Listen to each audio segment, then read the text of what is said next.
We are live on YouTube, and let me just hit record on my computer real fast. You're recording on your end. Get this funky message in the corner saying you can release your video order here. Really? Yeah. On the Zoom? I don't know what Zoom's up to. Zoom is so goofy sometimes. Record on this computer. This is Male Entrepreneur Podcast, episode number 142. And we are live in 3, 2. All right. Welcome back to the Male Entrepreneur Podcast, the podcast for men who win, with your host, Purdeep Sangha. Purdeep, how you doing today, man? Hey, Nathan, I'm doing great, man. How about yourself?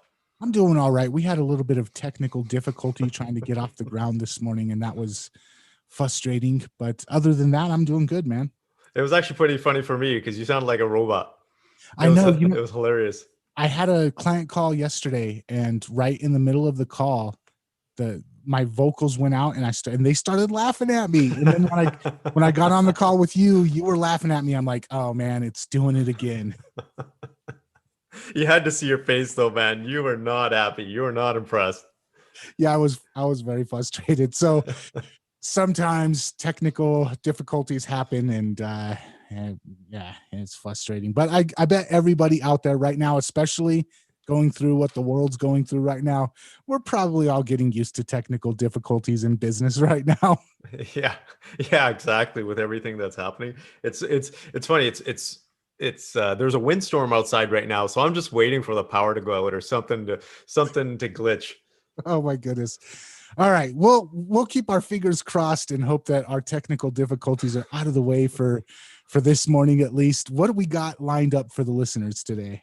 I hear you. Today's episode is really around the common characteristics that I would say lead to a successful and a complete man, and a man that has what we call complete victory. Because I always get these questions, hey, Pradeep, what is that one thing do you think guys need to have or should have or be like to be successful? It's a really tough question to answer, man.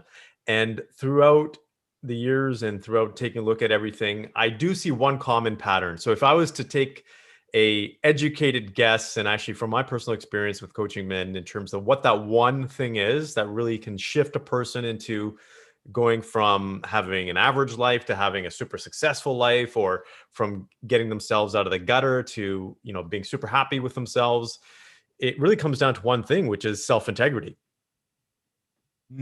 So I want you to explain that a little bit, and then I have a couple of questions to follow up with. But what do you mean when you say self-integrity?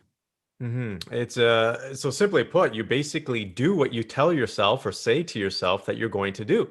So if you say, hey, look, tomorrow morning I'm going to get up at 5:00 and go to the gym or do whatever it is, that when 5:00 rolls around, you actually get up and do it rather than hit the snooze button and go back to sleep. And hey, I've been there. I've been guilty of that myself. But I found out really early on that the more I do that, the more unconsciously I end up telling myself, am I really going to be able to accomplish this? Because you said you were going to do that before and you didn't. And that just piles up. And the one big thing that I see when I'm coaching someone, and I'm very surprised at this, because my style really isn't from an accountability standpoint, but I do hold people accountable and to a high standard. But I don't like when people pay me to be an accountability person or an accountability coach, because I think they can pay someone else rather than paying me. I'm there to give them the strategies and tactics and coach them along the way. But I think a person should hold themselves accountable. And I think that's where self-integrity comes in. And the guys that don't end up doing things, so this is very practical, we'll set an action item and we'll say, okay, is this what you commit to? And they'll say yes. And then the next time we speak, I'll be like, okay, so what's the progress? And they haven't even touched it, or it's partial. And then when I ask them why, they'll say, you know what, something came in the way, or sometimes they're just open and say, I totally forgot, or I got sidetracked, or whatever that is. But that's the one thing, because I think if you end up doing what you say you're going to do, I think just by sheer the compound effect, you'll end up getting further ahead.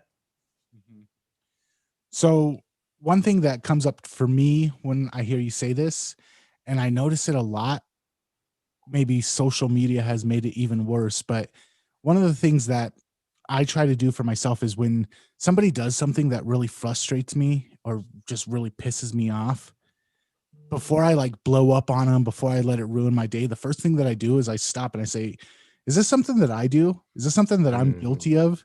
And is the real reason that I'm pissed off that they did this because I'm really angry at myself because I know that I do this? And 9 times out of 10, it's yes, or it's something that I used to do that I corrected myself of. And I'm like, why can't everybody else stop doing this?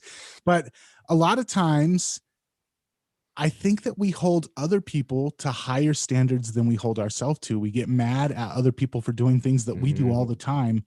And I when you talk about integrity, a lot of times we set standards for the people around us, and we set standards for the world that we're not even willing to live up to ourselves. Yeah, I think that's a really good point, and it comes back to it's tougher to look in the mirror, and I don't think it's people do that consciously. I think people are human beings, and people tend to, on occasion, just overlook what they're doing, and then they tell other people to do the same things. And I've honestly, as a coach, as a consultant, I have to be very wary of that myself and be very conscious of that because there's times where I've caught myself and said, "Ah, damn it, Pradeep, come on, you know better than that. You've been telling other people, you've been coaching other people, but you did this yourself." So it does happen. I think the biggest thing is to realize, I think you're bang on, Nathan, because people are human. We have to cut them some slack.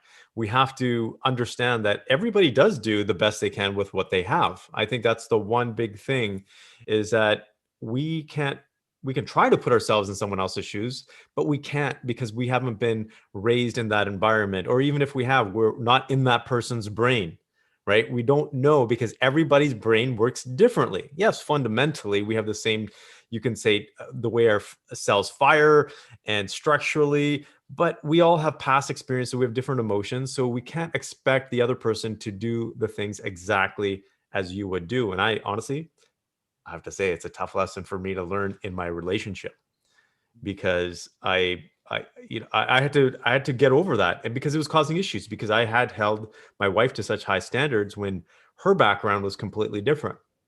And it wasn't until I had to not lower my standards, but have a better understanding to say, "Hey, look, I shouldn't have those expectations. That's just unrealistic." Here's where it comes back to for guys is for guys who want to be high performers, for guys that want to have massive success in their business, there has to be a pattern. And that pattern has to be of doing what you say you're going to do. That is the most important thing. Yes, there's times when you may overlook things, and I'm guilty of that myself. That's why writing things down is important. So if you commit to something, write it down because sometimes we just forget. We literally do. I'll give you another prime example. When my kids piss me off, I've sworn that I'm not going to yell at them, but I still yell at them. I yell at them a lot less, but there's times where I'm just like, okay, how do I approach a situation? This isn't working. That isn't working. Do I need to raise my voice? Okay, I'm going to raise my voice and see what ends up happening. And then I go back and I say, Pradeep, come on. I said it wasn't going to raise my voice. But it's just one of those things. But the more often you can actually do what you say you're going to do, the better off you're going to be. It is just so important when it comes to integrity. And the reason why I say this and I harp on this is maybe it's just me, Nathan. Maybe you can have some input in here. Is that I think the level of integrity for men has dropped over the decades or over the generations. Because I remember my grandfather and even my dad, for example, when they said they were going to do something, they were going to do it. They did it, and there was no question. But that seems to have fallen off now because I see people of our generation not having that same mentality. So that leads into the next question that I was going to ask, because you're right. It used to be there. I mean, it was a popular saying, your word is your bond. People knew you by your word. And if you were known as somebody who broke their word, people wouldn't do business with you. People wouldn't associate with you. People wouldn't give you loans. People wouldn't help you out because they knew that you weren't going to fulfill your end of the bargain or whatever the case may be.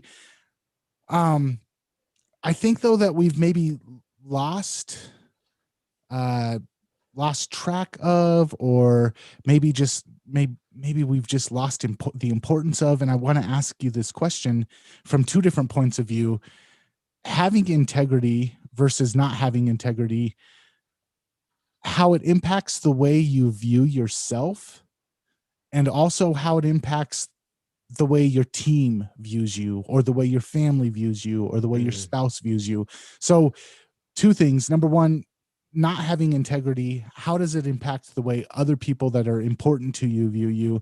And then also, what are some of the internal side effects of not having integrity? Well, let's start off with the internal one because that is what is the catalyst for how other people view you. Is when you don't live to self integrity yourself, if you don't do what you're going to say unconsciously, because remember, our brain, 99% of our processing is done unconsciously. So we don't even consciously realize the stuff that our brain is thinking, but it's thinking that. So if we don't do something, our brain is saying, hey, you're not good for your word. You're not going to do it. Hey, the next goal that you set, you might not be able to achieve it. What ends up happening is it diminishes two things, which are so important and so critical. A is your self esteem, which is your value for yourself, right? Your love for yourself. That is one thing which is important. You need to have self esteem. And then there's a second component, which is self confidence. So, self esteem and self confidence are different things. Self esteem is basically your value for yourself as a person, as a human being. Your confidence is your belief in your ability to do something. So they're slightly different. They are related, but they are different things. And that's what self integrity impacts. If you don't have that level of self integrity you need, your self confidence and your self esteem will drop. That is a direct correlation that I've seen in men. I've definitely seen that. If they have a high level of self integrity, they will have more confidence and they will have more self esteem. If they have low self integrity, it's lower confidence and lower self esteem. So that is one thing to remember. Secondly, is how people perceive us. Again, we're going to go back to the neuroscience of this. How we perceive other people is less than a fraction of a second. It's like, 1/3 of a second, basically. We make up an opinion of someone. What ends up happening, though, is we can read people's emotions without consciously thinking about it. And we can read people's behavior, their gestures, their confidence level, all of those different things without even being consciously aware of it. So if I'm a leader and my level of self integrity is lower than it should be, and my self confidence and self esteem is lower than it should be, other people can unconsciously pick up on that. And they are less likely to believe in you as a leader, believe in your vision and your ability to execute, but also then their own ability, because other people look to you in your own self-confidence to have self-confidence themselves, because that's what a leader does. Not only do you instill self-confidence in yourself, but you actually portray and give other people and inspire other people to have greater self-confidence.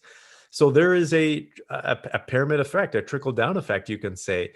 I know, and I can say this with confidence, that with my grandfather, for example, or my dad, when they said they were going to do something, I knew they were going to do it. And therefore, it gave me more confidence being in that household. It gave me more confidence as a kid to know that, hey, look, when my dad was going to do something, he was going to do something. And that automatically made me feel like I was a more confident person because I wanted to do that myself. I wanted to be a boy at that time, or teenager, or a man that actually executed the stuff that I did. So there is a massive impact from a business perspective when it comes to integrity. Let's just take a look at it from the other perspective.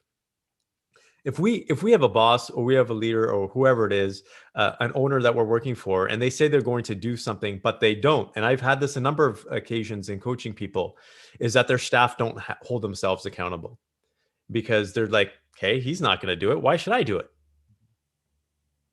That's not the kind of culture you want in your organization. You want the complete opposite. You want people to do things when you're not around. That's the kind of culture you want. So I'm going to turn it back on you, and I'm going to ask you the same question. Why do you think there's been such a cultural shift about integrity? Because I would even say, even when I was a kid, it seemed like being a man of your word, knowing that your word was all you had, it meant a lot more than it does now. And I really can't. I don't want to be like the let's just bash on millennials podcast. But it does seem like that was where this cultural shift happened, was with that generation. And I don't know. I don't know if I can put my finger on why it is that it has changed so much. But from when I was a kid to when I am right now, I definitely notice a big change in the importance that people place on being integral, especially to their own word. Well, yeah, I absolutely agree with you there. So I think it's even before the millennials. I think it's our generation as well that I've seen this myself. Well, here's my take on it.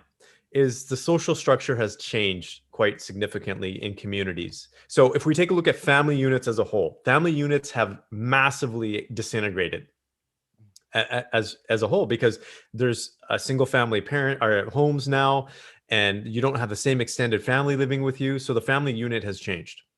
So when the family unit has changed, now society has changed as well. We are no longer as close to our neighbors, depending. Again, you may be close to your neighbors, you might have a strong community, but I'm saying as generally as a whole, communities are not as strong as they used to. My reputation in the community, for example, if it was, if I was in the older generation, meant a lot, right? Because we would see each other at church, we would see each other at other places where we congregate. That doesn't happen as much anymore, except for in the religious communities, it still does. In the smaller minority communities, it still does, for example. So, for example, in our community, in the Indian community, it was a small town where I lived in.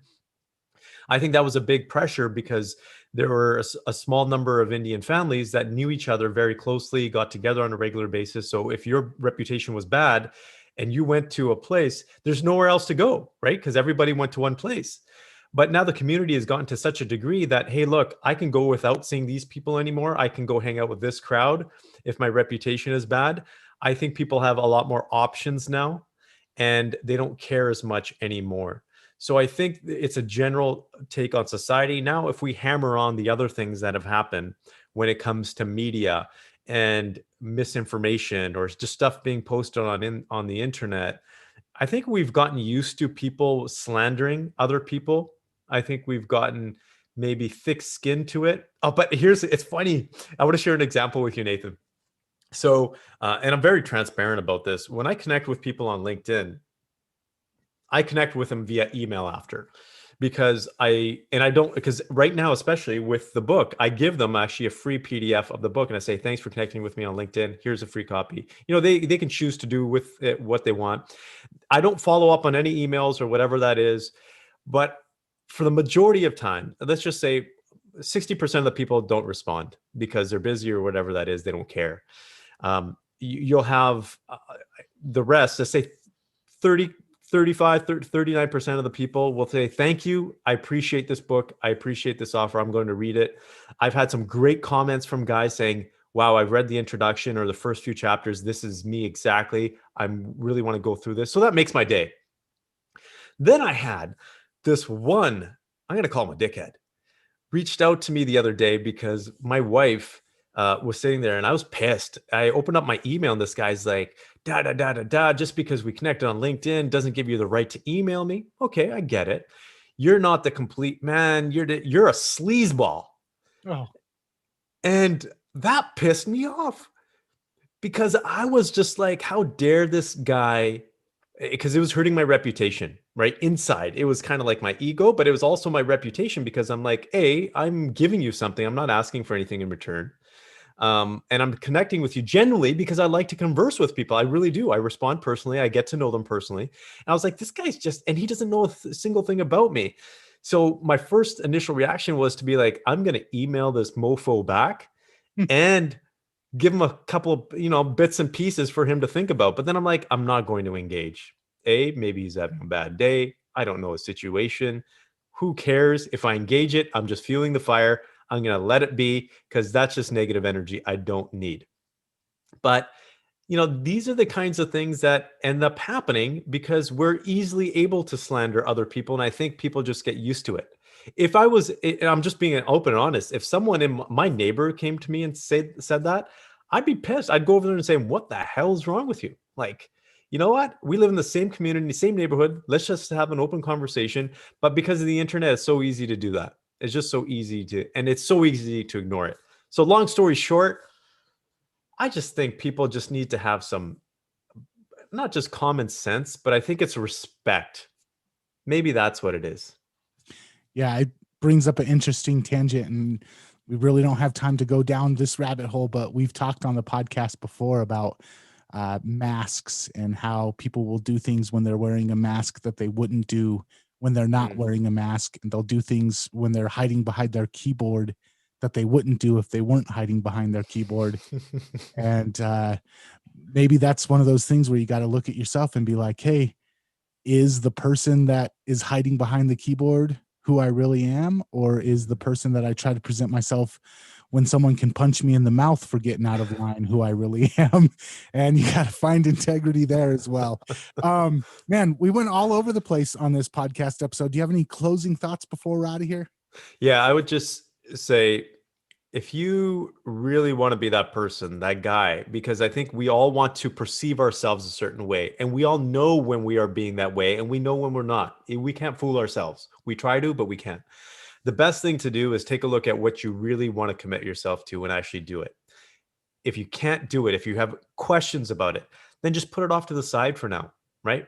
But don't commit to it if you know inside you're not going to do it. That's going to kill your self-esteem and confidence even more.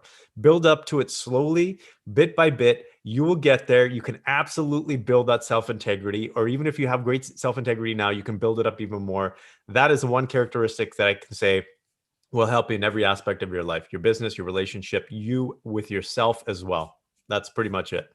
And in your book, you actually have a section on establishing or creating SMART goals for yourself. If people want to check out that book, I've gone through it twice, and I think it's an amazing book as well. Where can people get? You said you're giving out free PDF copies of it. Yeah, thanks. I'm glad you actually read it. It's if you text the word free to 888-210-5566, you can get a free digital copy before December 1st, because once it goes live on December 1st, I am not able to, based on the agreement with Amazon, to distribute the digital copy. So text free to 888-210-5566 and get your copy. All right, man. Until next time, where can people check out more episodes of the podcast? So check us out at youtubeformen.com or mailpodcast.com. Awesome. And we will catch you next time. Can't wait, man. Recording.